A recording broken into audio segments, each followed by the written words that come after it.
ये कहानी है समर नाम के एक लड़के की, जो अपने माँ बाप का इकलौता बेटा था। उसकी माँ का नाम कविता और पापा का नाम रामू था।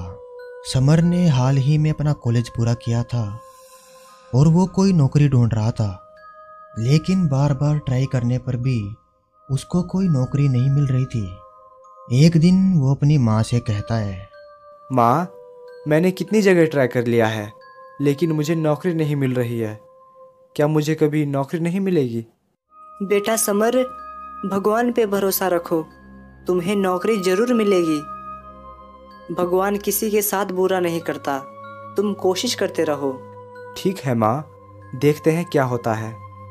समर अपनी माँ की बात सुनने के बाद फिर से नौकरी की तलाश करता है, लेकिन उसे कोई नौकरी नहीं मिलती। वो मायूस हो जाता है। एक दिन वो अपने गांव के जंगल में घूमने गया था।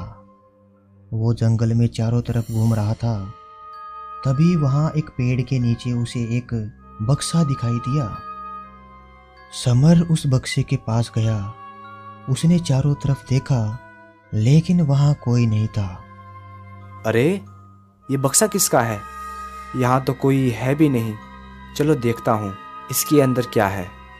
समर जैसे ही वो बक्सा खोलता है, उसमें एक कागज का पन्ना था और एक छोटी सी छड़ी थी।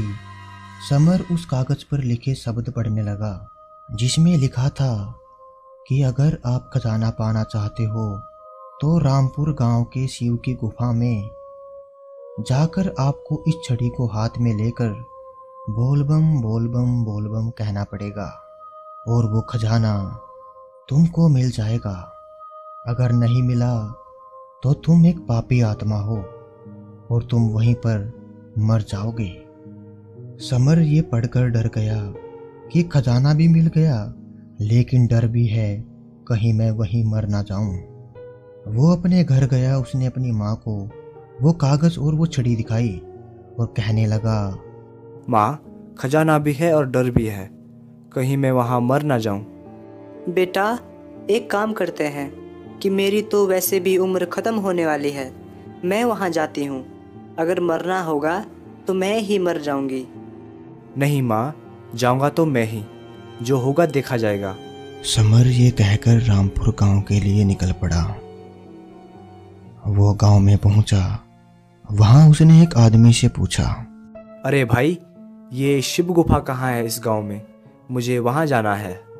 शिव गुफा का नाम सुनते ही वो आदमी एकदम चौकन्ना हो गया और कहने लगा, ऐसा उस शिव गुफा में क्या है? तुमसे पहले भी कई लोग आए थे, लेकिन जो भी इसके अंदर गया वो कभी वापस नहीं आया। अरे नहीं, मैं तो बस ऐसे ही पूछ रहा था। मैं तो भक्त हूँ शिव का, बस उनके दर्शन करने जा रहा हूँ। अच्छा ठीक है, जाओ, गांव के ऊपर पहाड़ पे वो गुफा है। समर पहाड़ की तरफ जाने लगा। वो उस गुफा के सामने पहुंचा। वहां एक आदमी बैठा हुआ था। वो समर को देखते ही कहने लगा, तुम यहाँ खजाने के लिए आए हो ना? मैं भी कब से यहाँ इंतजार कर रहा हूँ कि कोई तो उस खजाने को यहाँ से निकाले, ताकि मैं अपनी पूरी जिंदगी आराम से जी सकूं। अगर तुम्हें इतनी ही खजाने की जरूरत है तो तुम अंदर क्यों नहीं गए? लेकिन मुझे डर लगता है कहीं मैं अंदर ही मर ना जाऊं। तो ये डर तो सबको है कि कहीं हम अंदर मर ना जाएं। तुम अंदर जाओ और मेरे लिए वो खजाना ढूंढो। मैं तुमको उसमें से आधा खजाना दे दूंगा। तुम पागल हो क्या? अंदर मैं जाऊंगा, मौत का जोखिम भी मैं उठाऊंगा और खजाना तुम ले जाओगे। देखो लड़के, खजाना तो मैं लूंगा ही लूंगा, तुम नहीं तो कोई और सही। यहाँ से खजाना मैं किसी को ले जाने नहीं दूंगा। ठीक है, एक काम करते हैं, हम दोनों अंदर चलते हैं। जो होगा हम दोनों के साथ ही होगा। वो दोनों अपने अपने मन में सोच रहे थे कि खजाना मिलते ही वो एक दूसरे को जान से मार देंगे और फिर सारा खजाना उसका हो जाएगा। वो दोनों अंदर जाते हैं। वो आदमी कहता है, अरे भाई तुम बोलो, अब खजाना मिलेगा? खजाना? ठीक है, रुको, तुम पीछे हो जाओ। समर ने वो छड़ी हाथ में ली और बोलबम कहने लगा। एकदम वहां पर तेज रोशनी हुई जिससे उनकी आंखें बंद हो गई, और जब उनकी आंखें खुली तो वहां पर खजाना, सोने के सिक्के पड़े हुए थे। अरे वाह, खजाना मिल गया, अब मैं अमीर आदमी बन जाऊंगा। अमीर आदमी। इतने में समर अपनी जेब से चाकू निकालता है और उस आदमी का गला काट देता है, और उस खजाने को बैग में भरकर गुफा से बाहर आता है। गुफा के बाहर वही आदमी खड़ा हुआ था जिसने समर को गुफा का रास्ता बताया था।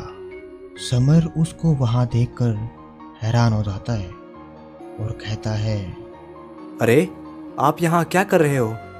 मुझे पता था यहाँ खजाना है। मैंने तुम दोनों की बात सुन ली थी। अब इसमें से आधा खजाना मुझे दे दो। नहीं, ये मेरा खजाना है। इसके लिए मैंने अपनी जान जोखिम पे डाली है। मैं नहीं दूंगा। वो आदमी तभी एक तलवार निकालता है और समर को मार देता है और सारा खजाना लेकर वहां से भाग जाता है। मोरल: दोस्तों, लालच हमेशा बुरी बला होती है। अगर समर उसको अपना आधा खजाना दे देता तो वो उस आधे खजाने में अपनी पूरी जिंदगी आराम से जी लेता, लेकिन उसने लालच किया और वो मारा गया। इसलिए हमें कभी लालच नहीं करना चाहिए।